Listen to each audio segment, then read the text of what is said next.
Hello friends, welcome back to my YouTube channel commerce to career. So student, आज हम करेंगे chapter journal entry की illustration third, जिसकी जो फर्स्ट ट्रांजैक्शन है वो है कि जनवरी 1 2026 के अंदर किसी बिजनेसमैन ने अपना बिजनेस जो है वो स्टार्ट किया है कैश के साथ। तो इसकी एंट्री होगी cash account debit to capital account. क्यों? क्योंकि बिजनेस के अंदर क्या आ रहा है? कैश आ रहा है, बट किस फॉर्म में आ रहा है? कैपिटल फॉर्म में। और क्या अमाउंट है इसका? 7 लाख रुपीज। तो cash account debit to capital account, और आपने अमाउंट यहाँ पर लिख देनी है। देन नरेशन लिखनी है, business started with cash. Next है स्टूडेंट जनवरी 2 को क्या है? Goods purchased from Vishakha for cash. उसने जो है गुड्स परचेज करे हैं, किससे? विशाखा से, पर कैश में करे हैं। तो यहाँ पे नाम भी वर्ड यूज हुआ है किसी पर्सन का, और कैश भी। तो उसने डील किसके अंदर करी है? कैश के अंदर। तो उसने क्या किया? गुड्स परचेज किया। तो बिजनेस के अंदर क्या आ रहा है? गुड्स आ रहे हैं। तो हम क्या, गुड्स तो लिखते नहीं है, गुड्स की जगह क्या लिखेंगे? परचेज वर्ड यूज करेंगे। अगर सेल कर रहे हैं तो सेल वर्ड यूज करेंगे। तो यहाँ पे परचेज अकाउंट डेबिट। अब देखो, इस यहाँ पे नेम भी यूज हो रहा है और कैश वर्ड भी यूज हो रहा है। तो हमने किसको लेना है? कैश को। टू कैश अकाउंट कितने का? 30,000।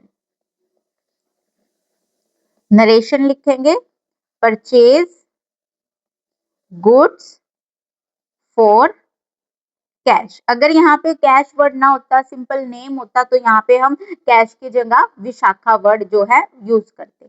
नेक्स्ट है जनवरी 3, क्या है?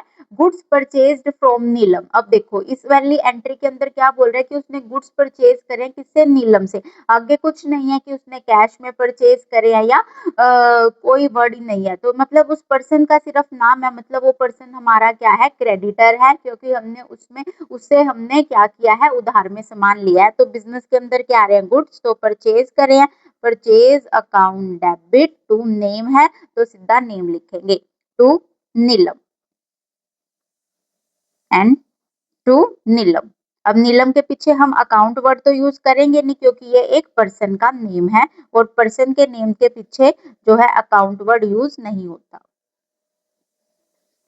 नेक्स्ट है जनवरी 4 को क्या है? Goods return to Neelam. अब जो है यहाँ पे नरेशन लिखनी है, परचेज गुड्स फ्रॉम नीलम।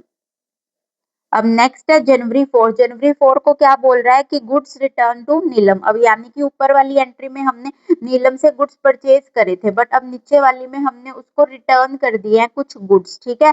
यानी कि गुड्स उसको उसकी अकॉर्डिंगली नहीं मिले होंगे, या फिर जो गुड्स है वो कुछ ना कुछ डैमेज हो रखे होंगे, इसलिए उसने उन गुड्स को क्या कर दिया? रिटर्न कर दिया। तो जब भी रिटर्न वाली एंट्री होएगी, तो आपने जो नॉर्मल एंट्री करी है उसकी अपोजिट कर देनी है। तो यहाँ पे नीलम क्या थी? क्रेडिट थी, तो ऊपर नीलम क्या हो जाएगी? डेबिट हो जाएगी। नीलम डेबिट टू, यहाँ पे परचेज अकाउंट क्या था? डेबिट। यहाँ पे क्या हो जाएगा? क्रेडिट, बट परचेज रिटर्न से होगा, तो टू परचेज रिटर्न अकाउंट। कितने से कितने के उसने गुड्स रिटर्न करे हैं? 15,000 के। यहाँ पे लिखोगे गुड्स रिटर्न बाय नीलम। नेक्स्ट है जनवरी 8 को क्या है? गुड्स सोल्ड टू करुणा, यानी कि गुड्स हमने क्या करे हैं? बेचे हैं। किसको? करुणा को। तो जब आप कोई सामान बेचोगे तो बदले में क्या आएगा? कैश आएगा, बट यहाँ पे उसने कैश वर्ड का यूज नहीं किया है, उसने सिर्फ नेम दिया है कि कोई पर्सन है करुणा, ठीक है। अगर करुणा ऐसे होता goods sold to Karuna for cash, तो हम लिखते cash account debit to sale account, but यहाँ पे किसी पर्सन का नाम है, तो मतलब हमने उसको उधारी में सामान दिया है। तो यहाँ पे लिखेंगे Karuna debit to sales account. कितने से सोल्ड करे हमने? 80,000। यहाँ लिखोगे narration, goods sold to Karuna. Next है जनवरी 12। Karuna return 10% of the goods. अब करुणा ने जो है कितने के गुड्स सोल्ड करे थे हमने करुणा को 80,000 के, उसमें से उसने क्या कर दिया 10% जो है रिटर्न कर दिया है हमें। अब देखो रिटर्न करेंगे तो ये जो ऊपर वाली एंट्री है ये क्या हो जाएगी अपोजिट, सेल अकाउंट यहाँ पे क्रेडिट है तो यहाँ क्या हो जाएगा debit, sales account debit to sales account debit. अब देखो सेल्स है बट उसने क्या किया रिटर्न किया तो हम क्या लिखेंगे sales return account debit to किसने, यहाँ पे करुणा डेबिट हो रही है तो यहाँ क्या होगी क्रेडिट टू करुणा। अब कितने किया उसने 10% यानी कि 80,000 का उसने 10% रिटर्न किया, मीन्स की 8,000 उसने रिटर्न किया। बस यहाँ पे लिख देना है goods return bye Karuna.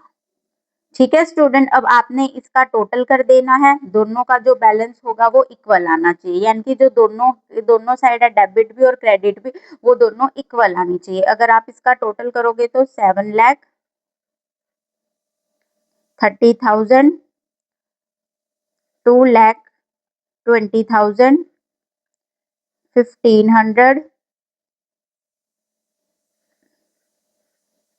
80,000 and 8।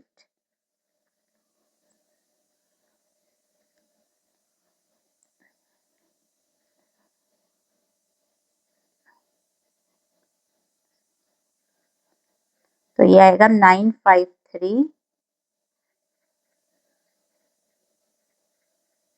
Simple सा सम था स्टूडेंट। आई होप आप सबको हर पॉइंट जो है इस सम के अंदर क्लियर हो गया होगा। अगर किसी भी बच्चे को कोई प्रॉब्लम है तो प्लीज मुझे कमेंट्स में मैसेज जरूर करना। Thank you and do not forget to subscribe my channel.